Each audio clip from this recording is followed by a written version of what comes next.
Bir uydan bir uyga kelarkan bir qiz.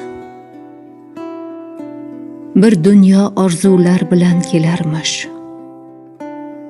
Qaynonasin onam deya atasa, qaynotasin otam deya qabul qilarmish. Hech bir qiz hech qachon borgan joyida yomon kelin bo'lishni tilamas ekan.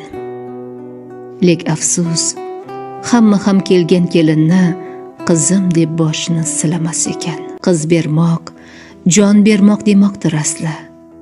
Qalbidan yulibon sizga beribdi. Kim u omonatni qadrin bildi-yu, kim esa kelinni qul deb bilibdi. Andishaning oti qo'rqoq bo'ldimi?